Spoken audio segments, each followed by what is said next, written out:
But Stalin's most powerful weapon in mobilizing the people was his campaign against kowtowing to the West. Stalin was behind Zhdanov's famous 1946 speech, which denounced the literary magazines Zvezda and Leningrad. The speech launched the campaign of unmasking kowtowing to bourgeois culture among Soviet intelligentsia. In the USSR, culture, literature, and politics were very closely connected. Two people who were denounced in the speech were Mikhail Zoshchenko, a satirist, and Anna Akhmatova, a poet. The magazines published both, and they were the first victims of the campaign. In 1948, Stalin ordered the dissolution of the Jewish Anti-Fascist Committee. It was created during the war. The head of the committee, Solomon Mikhails, he was a theater director, was assassinated by the security service. This started a wide-ranging anti-Semitic campaign. It was aimed against ruthless cosmopolitans. This was how Jews were branded at that time. The Jewish Anti-Fascist Committee affair grew and branched off. It ended in a trial in May-July 1952. All the defendants but one were executed. Both the trial and the campaign were driven personally by Stalin. This is one of the posters which accompanied the campaign. Be vigilant, the class enemy works amongst us. The text of the newspaper in the hand of the Soviet men is spies and assassins are exposed. Stalin's anti-Semitic campaign went beyond Soviet borders.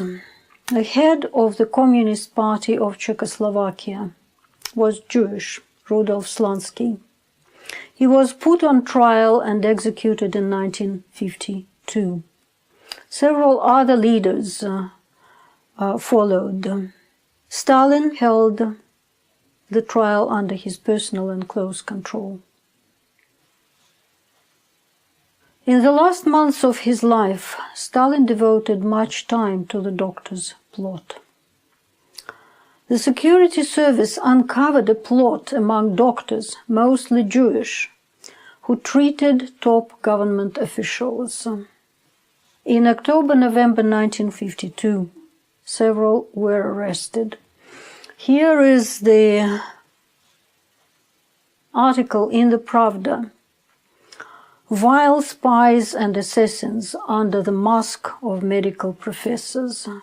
And of course, a picture of a very Jewish-looking doctor with a mask and gold flooding from his pockets.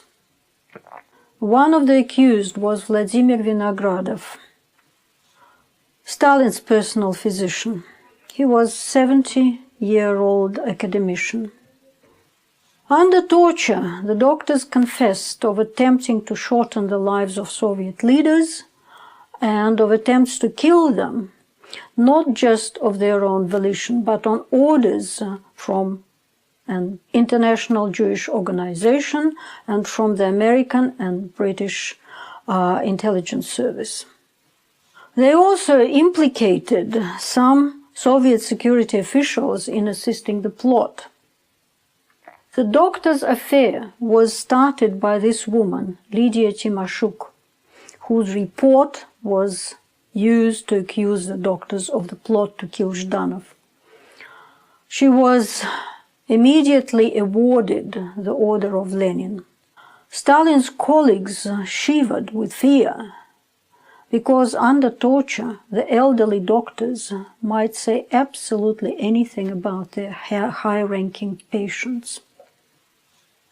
In January 1953, Stalin decided to turn the plot into a major campaign. It was launched by an article in the Pravda and unfolded into a frenzy of denunciations, accusations, dismissals, arrests, and executions of Jews. Did the campaign reflect Stalin's personal anti-Semitic feelings, or was it a response to anti-Semitic tendencies in wider Soviet society? Such tendencies became much more pronounced during the war.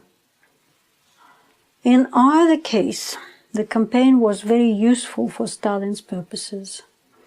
Jews became yet another internal enemy with roots abroad. The campaign helped to mobilize the population against an imagined enemy, distracting it from its real problems yet again. At the time of Stalin's death, there were 2.5 million people in the camps, penal colonies and prisons, and 2.8 million banned people in remote areas. But these impressive numbers did not deliver economic miracles any longer. The country needed modernization, and for it, it needed technically literate and creative labor force. The prisoners could not deliver it.